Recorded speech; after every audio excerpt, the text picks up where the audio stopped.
Tarehe 15 Aprili mwaka huu, jamii ya Freemason nchini Kenya ilijikuta katikati ya mzozo wa ardhi baada ya serikali ya kaunti ya Nairobi kudai kuwa wanadaiwa shilingi milioni 19 kwa ada ya ardhi.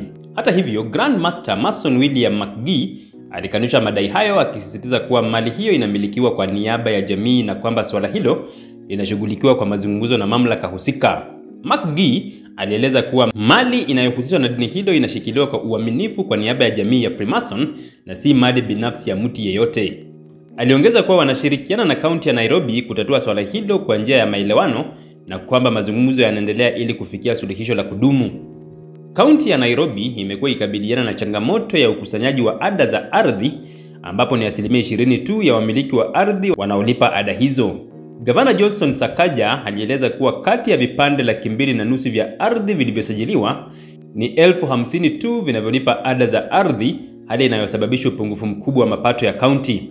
Kaunti imekuwa ikichukua hatua kali dhidi ya wadaiwa sugu, ikiwa ni pamoja na kufunga majengo hadi ada hizo zilipwe.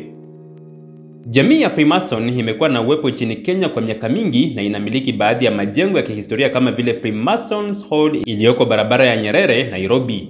Ingawa jamii hii mara nyingi hufichwa na kuzungukiwa na uvumi, baadhi ya wanachama wake wamejitokeza hadharani wakisisitiza kuwa Freemason si shirika la kishetani bali ni jamii inayojikita katika misaada ya kijamii na maendeleo ya kibinafsi. Mzozo huu unaonyesha changamoto zinazokumba wamiliki wa ardhi katika miji mikubwa kama Nairobi, ambapo ada za ardhi zimekuwa chanzo kikuu cha mapato ya serikali za kaunti. Wakati Freemason wakisisitiza kwamba hawana deni hilo na kwamba mali hiyo inamilikiwa kwa uaminifu, ni muhimu kwa pande zote kushirikiana kwa uwazi na kwa mujibu wa sheria ili kufikia suluhisho la kudumu.